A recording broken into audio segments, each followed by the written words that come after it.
जय स्वामीनारायण बाळ मित्रों, last video में आपणे 7मा दाखला सुधी चर्चा करी। हवे जोईए स्वाध्याय 7.2 नो 8मो दाखलो।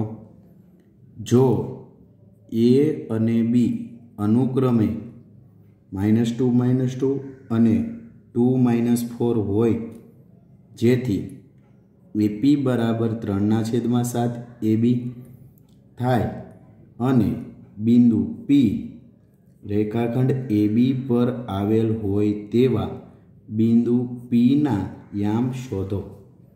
फरीथी बाळ मित्रों ध्यान आपो। ए अने बी ना याम आपेला छे। आ ए ना याम, बी ना याम।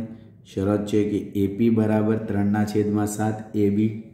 हवे गुणोत्तर नथी आप्यो अने पी ना याम पण आप्या नथी। जो बेमांथी एक वस्तु आपे तो आपणे सरळताथी याम पी ना मेळवी शकीए।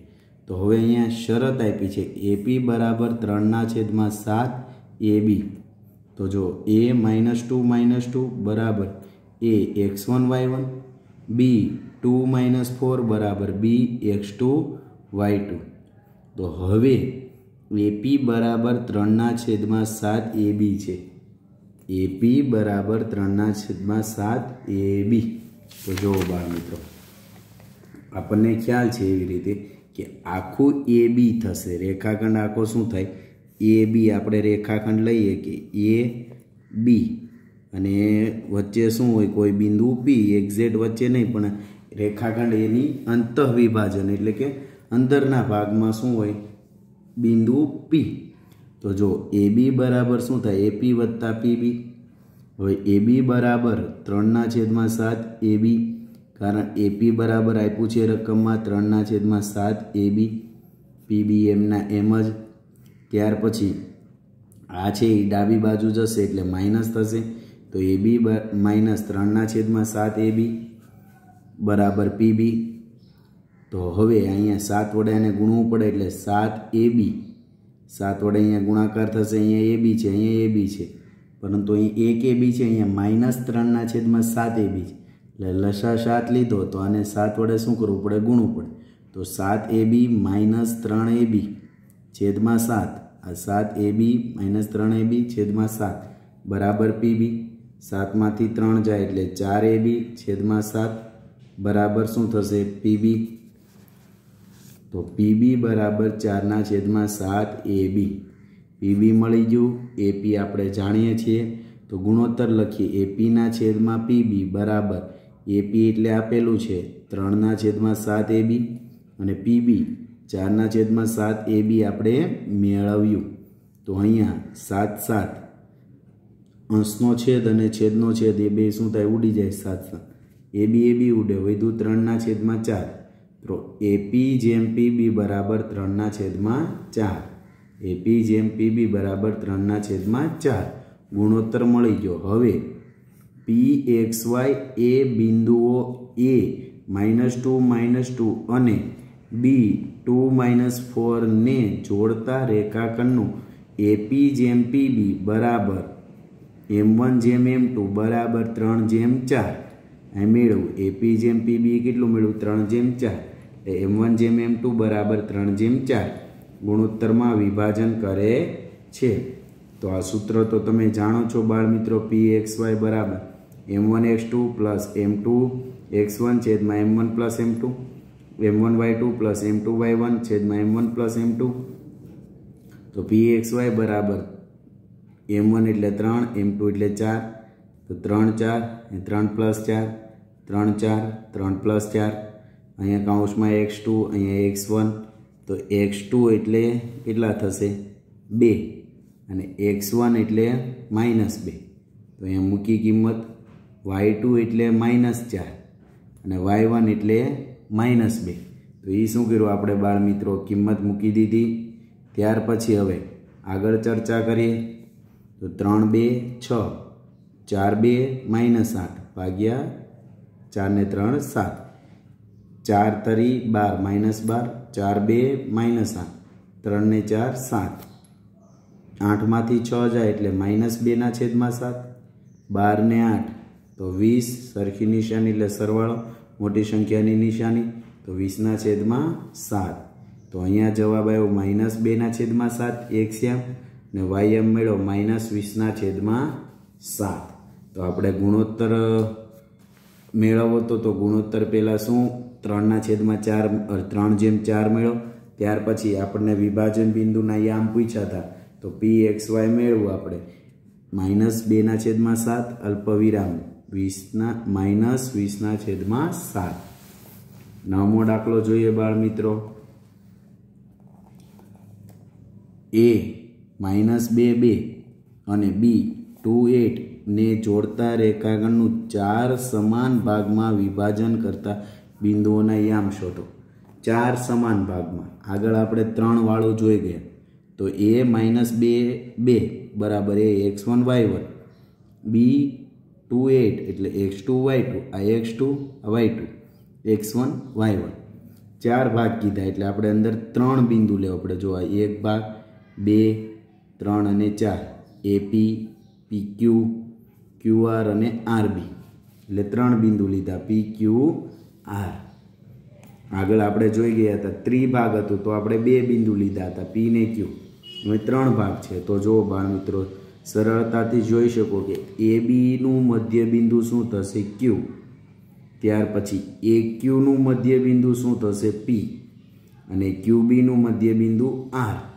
તો 3 વાર મધ્ય બિંદુ વાળું સૂત્ર મૂકીશું એટલે સરળતાથી આપણે મેળવી શકીએ. જો અહીં બિંદુઓ PQ અને R એ રેખાખંડ AB નું 4 સમાન ભાગમાં વિભાજન કરે છે. AP બરાબર PQ બરાબર QR બરાબર RB. હવે બિંદુ Q XY, બિંદુ Q ના યામ XY લઈ લીધા.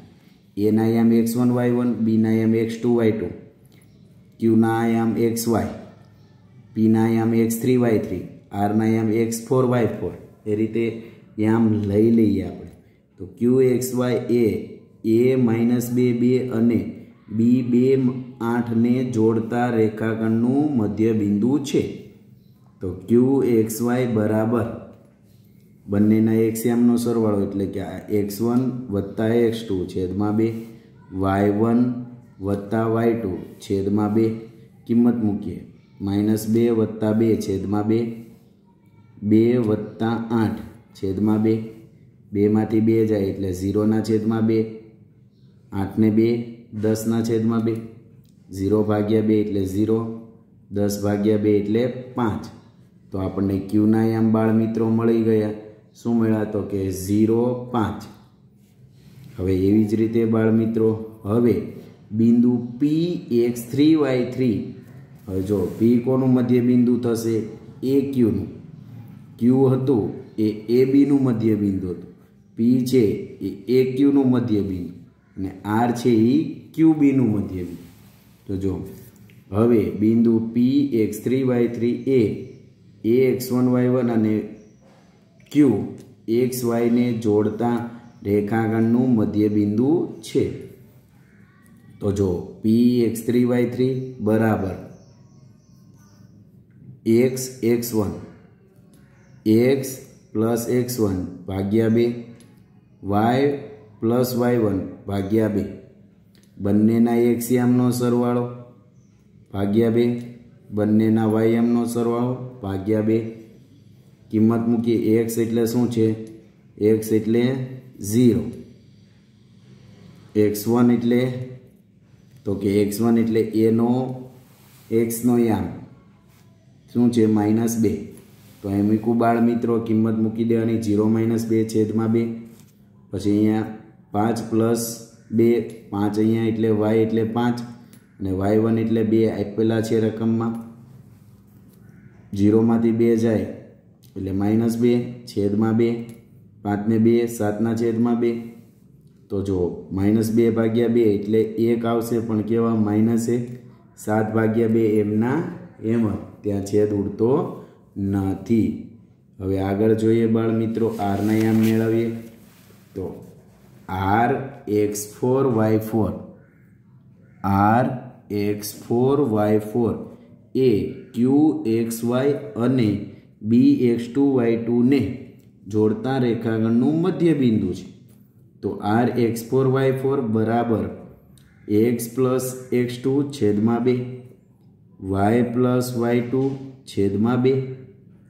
હવે x એટલે 0, y એટલે 5, x2 એટલે બીના યામનો x યામ એટલે x2 એટલે 2, y2 એટલે 8. જોઈ લો જો બાર x2 એટલે કેટલા થશે 2, y2 એટલે 8. તો એ આપણે અહીંયા મૂક્યું અને q આગળ આપણે મેળવો હતો, qxy આપણે આગળ મેળવો તો 0 + 2 છેદમાં 2, 5 + 8 છેદમાં 2. તો અહીં 0 + 2 એટલે 2 છેદમાં 2, 5 ને 8 13, 13 ભાગ્યા 2, 2 ભાગ્યા 2 એટલે 1, 13 છેદમાં 2 એમને એમ. તો r મળી ગયો x4y4 બરાબર 1, 13 છેદમાં 2. સૌ પ્રથમ આપણે q મેળવો, એ શું મેળવો 0, 5. ત્યાર પછી આપણે શું મેળવવું p મેળવવું, એ મેળવો -1 અલ્પવિરામ 7 છેદમાં 2. ત્યાર પછી r મેળવ્યો તો r મેળવો 1 અલ્પવિરામ 13 છેદમાં 2. હવે જોઈએ બાળ મિત્રો 10મો દાખલો. ખાસ 10મા દાખલામાં સૂત્ર આપેલું છે બાળ મિત્રો. સમબાજુ ચતુષ્કોણના ક્રમિક શિરોબિંદુઓ 3, 0, 4, 5, -1, 4 અને -2, -1 હોય તો તેનું ક્ષેત્રફળ શોધો. જો સૂચન આપ્યું સમબાજુ ચતુષ્કોણનું ક્ષેત્રફળ બરાબર 1/2 કૌંસમાં તેના વિકર્ણનો ગુણાકાર, એટલે કે વનાભ ગુણ્યા તેના વિકર્ણનો ગુણાકાર. વિકર્ણ કેટલા હોય 2 હોય. તો જો આને લઈ લઈ a, b, c અને d. તો જો આપ્યું છે a30 બરાબર ax1 y1, b4 5 બરાબર bx2 y2, c -1 4 બરાબર x3 y3, d -2 1 બરાબર dx4 y4. હવે વિકર્ણ શું થશે, એક તો AC અને બીજો શું થશે BD. તો આપણે AC² ઉપરથી AC મેળવીએ, BD² ઉપરથી BD મેળવીએ અને આ સૂત્ર રકમમાં આપેલું જ છે એટલે પછી મૂકીશું સમબાજુ ચતુષ્કોણનું ક્ષેત્રફળ બરાબર વનાભ ગુણ્યા તેના વિકર્ણનો ગુણાકાર. તો જો AC² બરાબર x1 - x3 આખાનો વર્ગ વત્તા y1 - y3 આખાનો વર્ગ. a એટલે 1 1, c એટલે 3 3, x1 એટલે 3, x3 એટલે -1 છે એટલે અહીંયા શું થશે +1, y1 એટલે 0, y3 એટલે 4. તો 0 અને 4, 3 + 1 આખાનો વર્ગ એટલે 4નો વર્ગ, 0 - 4 એટલે -4નો વર્ગ, 4નો વર્ગ 16, -4નો વર્ગ એ 16, 16 ને 16 32, 32નું વર્ગમૂળ કાઢીએ બાળ મિત્રો તો શું થાય 16 2 32, 16નું વર્ગમૂળ 4 અને 2નું વર્ગમૂળ ન નીકળે એટલે 4 વર્ગમૂળમાં 2. AC બરાબર મળ્યા 4 વર્ગમૂળમાં 2. હવે BD² બરાબર b એટલે x2 y2 અને d એટલે x4 y4. તો જો x2 - x4 આખાનો વર્ગ વત્તા y2 - y4 આખાનો વર્ગ. x2 એટલે 4 છે, x4 એટલે -2 તો શું થશે 4 + 2, x4 -2 આપ્યા છે એટલે અહીં +2, y2 એટલે 5, y4 એટલે -1 છે તો શું થશે 5 + 1, y4 -1 આપ્યા એટલે અહીં +1, 4 ને 2 6 આખાનો વર્ગ, 5 ને 1 6 આખાનો વર્ગ, 6નો વર્ગ 36, 6નો વર્ગ 36, 36 ને 36 72. BD² બરાબર 72 આવ્યું. તો BD બરાબર 6 વર્ગમૂળમાં 2, કારણ 72 એટલે 36 ગુણ્યા 2, 36નું વર્ગમૂળ 6 અને 2નું વર્ગમૂળ ન નીકળે એટલે વર્ગમૂળમાં 2. આગળ જોઈએ બાળ મિત્રો ગણતરી. તો જો હવે સમબાજુ ચતુષ્કોણનું ક્ષેત્રફળ બરાબર વનાભ ગુણ્યા વિકર્ણનો ગુણાકાર એટલે કે AC ગુણ્યા BD. AC ગુણ્યા BD. AC આપણે મેળવ્યું 4 વર્ગમૂળમાં 2, BD મેળવ્યું 6 વર્ગમૂળમાં 2. હવે 2 હારે વર્ગમૂળમાં 2 એટલે શું થઈ જશે આ વર્ગમૂળમાં 2 અને વર્ગમૂળમાં 2 બંનેનો ગુણાકાર કરીએ એટલે ખરેખર શું થાય બાળ મિત્રો 2 થશે। તો એ 2 અને આ 2 શું થાય ઉડી જાય, મતલબમાં અહીંયા ત્રણેય શું કરેલું છે ઉડાડેલું છે। એ ખાસ ધ્યાન આપજો, વર્ગમૂળમાં 2 ગુણ્યા વર્ગમૂળમાં 2 આ બધું ગુણાકારમાં છે, આ 2 છે એ ભાગાકારમાં છે। તો વર્ગમૂળમાં 2 ગુણ્યા વર્ગમૂળમાં 2 એટલે 2 થશે અને 2 ભાગ્યા 2 એટલે એ ઉડી જાય। તો 4 6 કેટલા આવ્યા 24। તો સમબાજુ ચતુષ્કોણનું ક્ષેત્રફળ 24 ચોરસ એકમ થશે। તો આ થયો બાળ મિત્રો 10મો દાખલો। આપણે અહીંયા 8 9 અને 10 3 દાખલા જોયા। આગળના વિડીયોમાં 7મા દાખલા સુધી ચર્ચા કરી હતી। અહીંયા સ્વાધ્યાય 7.2 પૂર્ણ થાય છે।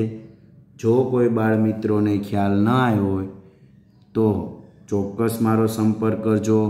અસ્તુ, જય સ્વામિનારાયણ।